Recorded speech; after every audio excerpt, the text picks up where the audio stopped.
bum for me. Trying to live off of me. Eating up all my food. Oh my Won't get off my goodness. couch. I'm gonna need you to go home. Come on, yeah. I see you, Deanna. Okay, Gia.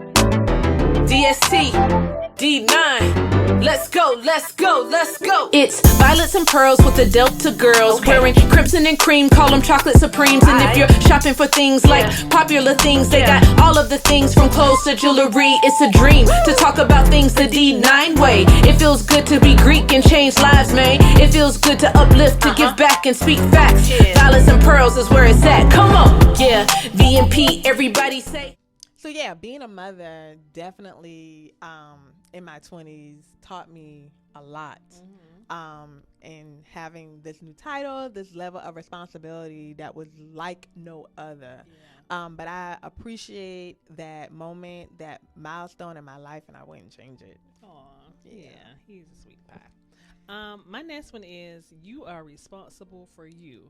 Now, remember I told you that I went to Atlanta and had a great time? Spent all my money. Well, of course, when I came back, I realized, like, okay, nobody's coming to save the day. I didn't have some rich daddy to come and pay all my bills and catch me up. And so that's when I was like, okay, what am I going to do? And so that's when I started realizing, okay, I am responsible for me. Nobody else is responsible for me. So that's when I was saying I had to go ahead and pick up a part-time job and just make my ends meet. And I kept that part. I always had, and that, think that was when I started having the idea of maybe having multiple streams of income was a good idea instead of just having one. So That's good. Yeah, That's really good. I learned the hard way. But Yeah, and I'm sure we'll be talking about this on a separate topic about multiple streams of income. Yeah. But the idea for me having two jobs, I always like equated it to like a struggle yeah, as opposed to well, yeah, you can do if you. but it's not always. It's it doesn't, not. It doesn't always have to mean that. Yeah, especially today, and like I have, Right. we have multiple now, but Right. Exactly. it's to never struggle again. right, and we will cover that. Yeah. on another topic. For sure, we have to. Yeah, we have to. Okay, so that was a good one. My next one is resilience. Okay. So my 20s, man, I tell you, like I'm blessed when I think about, all the things that I've gone through. My 20s really threw some things at me. For example, I remember my mom got sick in my 20s. She suffered a stroke. And now she is a stroke survivor. So hey mom, if you're watching. But that was a really devastating time in my life because I am the oldest of 3 siblings. And to see my mom hospital bound, having a stroke, losing some of her mobility, I had to step in and take care of my younger siblings. And I'm literally just winging it because, I'm in my 20s. I'm really not, I don't have this thing all together just yet. Right. And here I am trying to keep it together for my siblings as well as for my mom. And so I had no choice but to like put on that armor To grow up. to be an example and keep my sister and my brother encouraged and uplifted. And then at the same time not show any type of and vulnerability is not a bad thing, but just trying to engage and encourage my mom, like you will get through this. Right. So playing that tug of war of being a support system for both sides while you're still trying to be strong for yourself. Yeah. Ooh, girl, that's deep. Yeah, that's a good one. My next one is I learned to listen to God in my 20s. I remember like just praying and just asking for stuff and getting direction, but doing my own thing anyway, And so I feel like that set me back so many times. Even with career, like go do this. You should be. I got the feeling and the gumption to be one thing, but I found out something else made more money, so I decided I want to do that, and I was just in torturous years for like 3 years just because I wanted to do something my own way. And had I listened to God, now I know to, but I had to learn then again the hard way to listen to him and his directions. I learned that in my 20s. So agility is what I learned also in my 20s. So like And it still gets uncomfortable for me because like I'm an analyst. I'm an analyst by nature and by profession. I like to sit there and analyze things and take my time and just go through it before I make like a decision. Right. But here again, I was presented an opportunity. It was a promotion within the government, and I was in my go-getter attitude, right? I'm like, oh my God, this is the opportunity that I have been waiting on. This is not necessarily my dream job, but it's definitely the direction I want to be going in. And I put my all into it, applying for the job. And at that time, and for all my federal workers out there, the KSAs, questions. Oh my God. Yeah. Long questionnaire that you have to complete as part of the application process. I worked night and day to get to apply for this position. And I got offered the position, but the caveat was you had to move. I had to move. Yeah. And so I'm like, wait, what? Like, this was not even part of my thought process at the time. I was focusing on the position, getting the position. God blessed me with the position. And I'd be, in the comfort of my home, my state, my city. Right. And they were like, And I had to make a decision on the spot. Yeah. Like, there was no time for me to, like, think it over, develop my list of pros and cons. Ask your husband. Ask my husband. I had to make a decision in real time. Yeah. And in that moment, I literally was able to process it and within like a couple minutes and determine, is this going to be a good fit or not? And I ultimately accepted the position, which we'll talk about that in another topic as well. The best decision we could have ever made. Right. Oh, it's fantastic. Okay, keeping it rolling. My next one is, everybody is not your friend, Deanna. You know what? It was a whole gang of us. Like, we had like a little clique. It was like about 6 of us.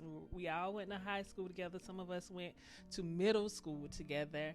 And as time went on and we got older, we developed different interests. You start to realize that everybody is not your friend. Like, some people just not. It's just hard to say. It's just, you think that they're a friend. When it comes down to being a friend, everybody's not your friend. So I had to learn that, in a way that was really shocking to me, because I thought everybody that smiled in my face and was friendly towards me wouldn't do me dirty, wouldn't talk negatively about me, but that's not how it is. So yeah, in actuality, out of that group, I probably had 2 friends out of like 8. Wow. But it's all good. Yeah. It's fun. I think for me, I actually learned that earlier on. Okay. Before I even hit the 20s. High school was something else. Yeah. I learned that in high school. Yeah. And I think that helped me as I transitioned into college, because I was quiet in college and within my own right and my own perspective because of my experience in high school and just like treading a little bit more cautiously as I maneuvered into this big world of college with all these, access to all these girls and guys. It took a while for me to understand it. I honestly thought if you were nice, because sometimes we put on people the way that we are, because I feel as if I'm a genuine person. Yeah. If I don't care for you, you know it. I'm not as friendly. I don't really fool with you. I don't talk to you. And I thought that other people were like that too, and clearly that's not the case. So wow. Okay. Yeah. All right. So my next one is sacrifice. Okay. I learned the whole meaning and how to implement. True sacrifice. There were a lot of situations where I had to make a decision on if it was going to be A or was it going to be B. And one of those sacrifices came with the whole decision of, am I going to accept this position and moving, right? And so that level of sacrifice that had to be made in terms of leaving my family behind, the family that I was born into, to go and create, or not necessarily create, but establish my own family with my husband and my son into a new environment that we were not familiar with and did not have a support system at all. That was a huge transition and a huge culture shock, right? And so with all of that, we didn't go out and have like, date time. And I didn't have a social life because I didn't know anybody that was comfortable enough with leaving my child. So I didn't understand the true meaning of actual sacrifice and taking this job so that we can make more money, so we can, provide more for our child. Right. All of that played a part into the decision making.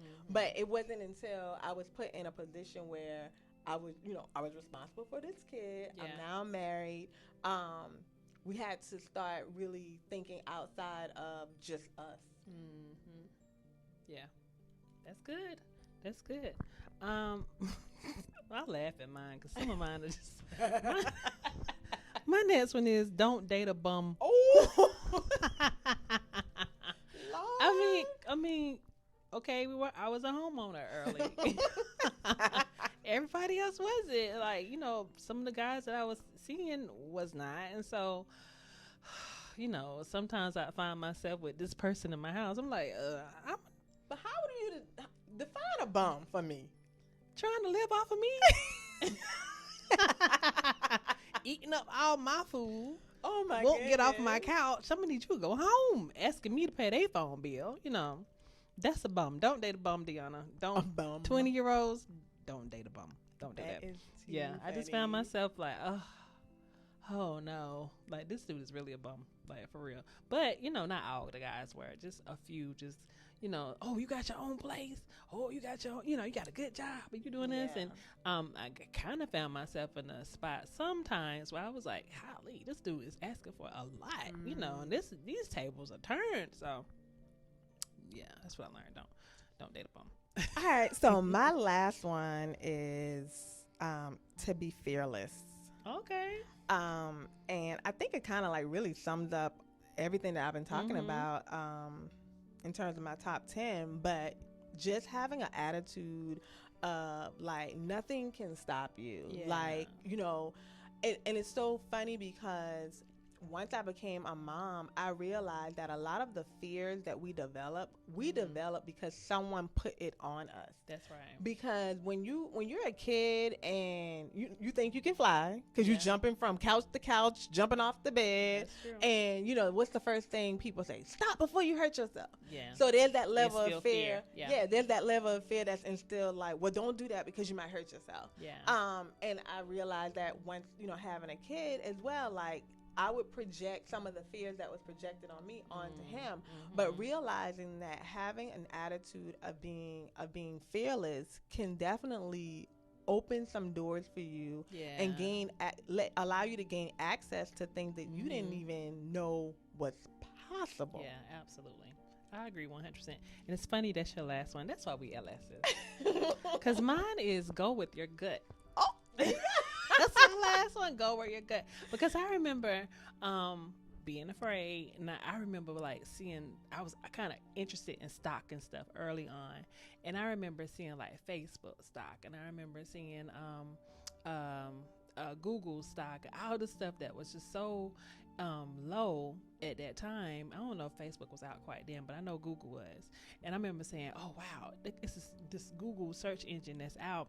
Y'all know Google's stock went up to like what, over 1,000? It went up high, and it's low now, but because they split a couple times. But had I purchased in the early days, and I was looking at it, I even had an E-Trade account. I was buying stuff, I was putting a little money in it, but I was so worried about, this, I don't know, I don't understand. But something in me was like, buy it. Go ahead and buy at least one. You get a bonus check. Go ahead and buy one. Didn't buy it. And so, then later on, I'm like, oh, stupid. I should have bought one. Or the Amazon. Like, I saw this stuff. Yeah. But I didn't go with my gut. And so, later I learned, I should have been going with my gut, so should have been more fearless in those things. So, yeah. That's a good one. Wow. Yeah. Like, I mean, thinking about it now, I felt like I was so young in my 20s, but I think we learned a lot in our 20s. Our 20s were kind of good to us. Our 20s set us up. Yeah, I believe, it definitely did. Honestly, I think that some of the decisions that these are foundational things that we learned in our 20s that we're still carrying today. So, yeah, so that's what we learned in our 20s. Have a good one.